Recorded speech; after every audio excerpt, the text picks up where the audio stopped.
3. District 3, katuwan lang. 3 taon na nakaupo si Chihuahua, tama mali? Oh, nakita niyo ba sa gate niyo?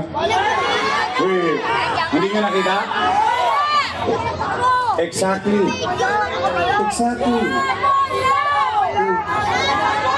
Hindi niyo ba nakita? Ni Silip, ni Dungaw, ni Paramdam.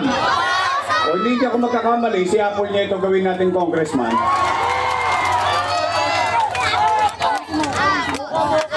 Tay, District 1, Parola. Lagi niyo ba nararamdaman si Ernix? Talaga? O hindi balik natin siya congressman? Tama ba? Tay, total 2 grupo lang naman ang pagpipilian nyo. 2 lang. 2 grupo lang yan. Yorme's Choice. Matamis. Yung kabila. Ladies' Choice. Kayo may sabi nun, hindi ako. Ayoko manira eh. Oh, may narinig na ba kayong panira dito? Ang ginagawa lang natin, real talk lang.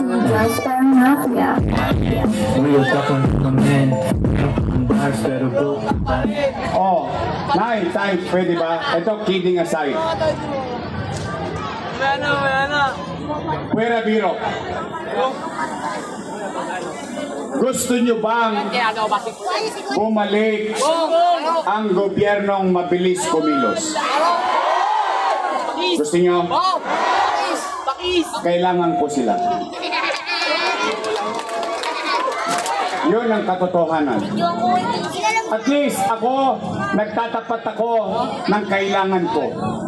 Ayoko mambobolo ng tao. Tay, lagi ko sinasabi, bakit kailangan ko sila? Kasi gusto ko mabilis umaksyon ng gobyerno. Pag hinaluan nyo yan, hinaluan nyo ng iba, magiging kontrapelo lang yan. Kontra dito, kontra ron. Ano mangyayari? Away ng gobyerno. Tama, mali? Tanong, may away ba ng gobyerno ngayon? O, ano nangyari sa atin? Tama ba? Kaya Tay, pwede ba makisuyo lang? Straight tayo, Yorme's Choice. Promise? Uy, mga taga-tundo. Ay, mga adik. Bago na kayo. Pabalik na ako. Makaka-arpyo kayo. Tay. Nandito sa kaliwa, mga taga-district 1, magingay!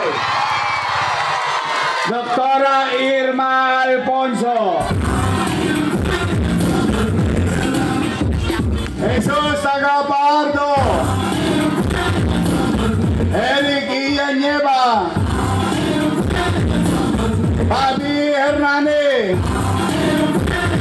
Jojo Ribay, at ang ating magpogi, magaling, mabait na Congressman Ernix Junicio. District 3, magingay! Kaldero yun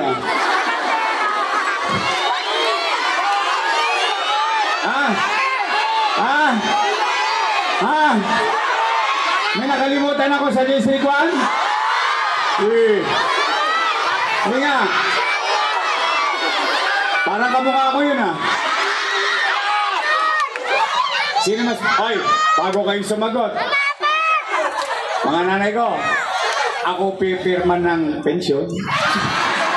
Sino mas pogi? Si Joaquin o si Yorme?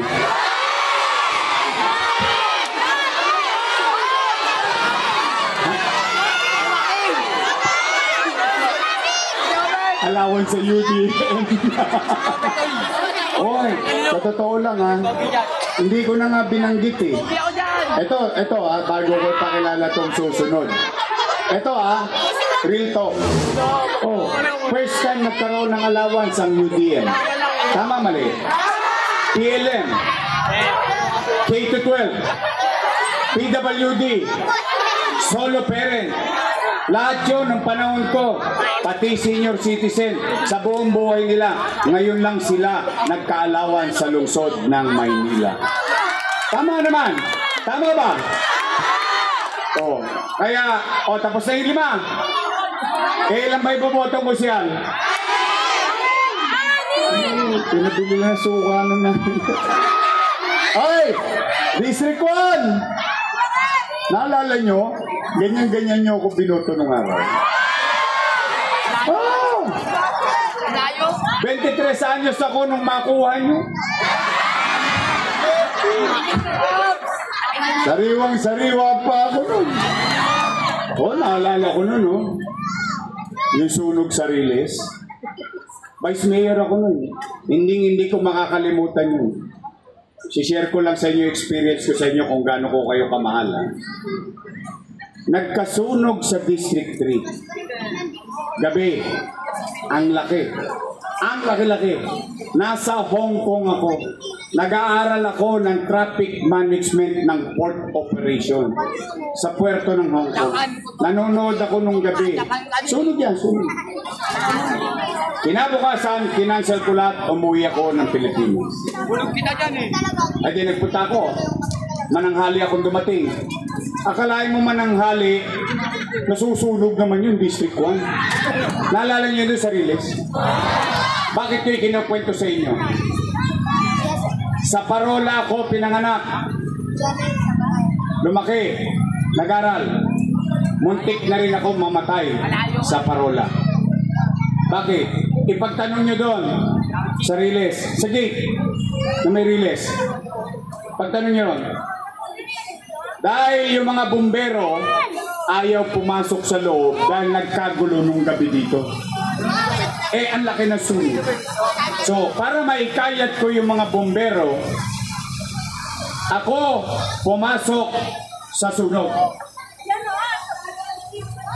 At para maipakita sa mga bumbero na safe at hindi sila gagalawin ng mga taga-Parola, umakyat ako sa bubong. Parang ganyan.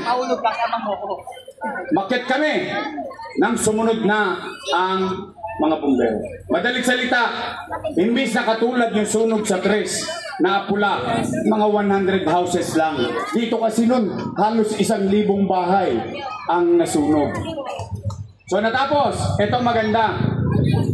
Habang pinapatay yung sunog, biglang sumabog yung katabi namin bahay. Yung pala tindahan ng siling. Yes. Tumilapon kami. Kaya ko yan na ikukwento sa inyo. Kasi itong anak ko, gusto maglingkod. Akala niya, madali.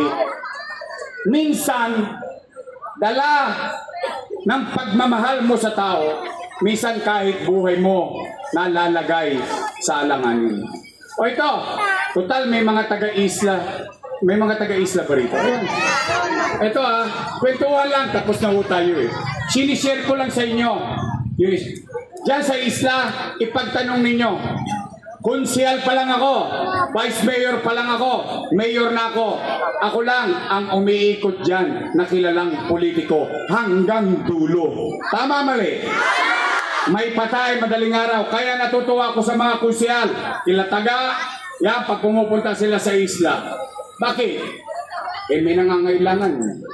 Nagtatalong na yung kulay ng patay, hindi mailipin dahil nakakatakot puntahan. Pinakikita ko lang na ligtas pumunta sa Parola, District 1, District 3 at Isla Puting Bato. Tama mali? Ayun, ang sinasabi ko kay Joaquin. Sabi ko sa kanya, yung gobyerno, kung paano patakbuhin, kaya kong ituro. Pero yung malasakit sa kapwa at mamamayan, ikaw yan. Ikaw ang matututo. Dahil hindi yan may tuturo ng magulang o sino man. Kaya, ayun, nung mag-decision siya, nakita niya, sabi niya, Papa, there's so many poor people in Tondo. Inglesero mapalad yan. Hindi tulad natin yan siya, maswerte siya. Tama, mali. Kaya nga ginawa kong air condition. Brand new, modern yung almaryo eh. Bakit?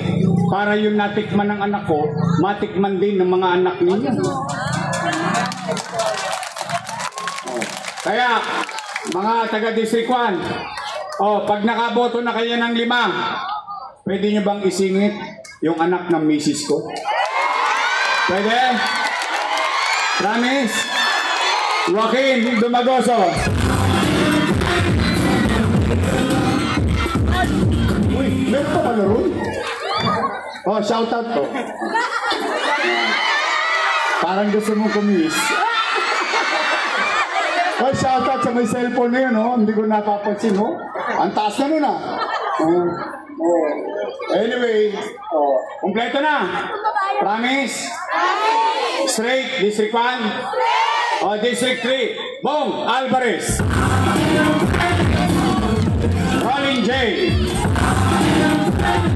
Chris Tagle. Ito survey lang. Taas ang kamay na nagmamahal kay Pangulong Duterte dito. Mahal nyo? Mahal nyo? Ito, mahal at alaga ni Pangulong Duterte, Mocha Uson.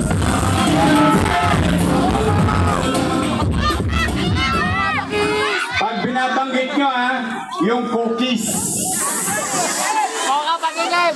lalagyan nyo ng S. Kawawa naman to. Binibigay lang ng cookies sinilanan pa. May asin pa ba? Mabait yan. Mahal ni Pangulong Duterte si Mocha Uson. Ito naman. Sino mas pogi? Mga taga-District 3. Boss Letlet? Mukhang stop ka ni Letlet eh. Hindi? Hindi? Sino mas pogi? Si Tol o si Letlet? Si Letlet o. Sino mas pogi? Masipag na konsyal, Tol Sargal. Nakita nyo si Letlet? Shaggy. Gilid ng buhok. Huwag mag-alala. Mukhang doon na rin ako pupunta. Konti na lang. Kaya sabi ko kay Tol Sargal, Tol, alam ko na kinabukasan mo. Ito pwede ba makisuyo? Gawin natin congressman yung pumapasok sa iskinita natin. Yung pinagmamalasakitan tayo.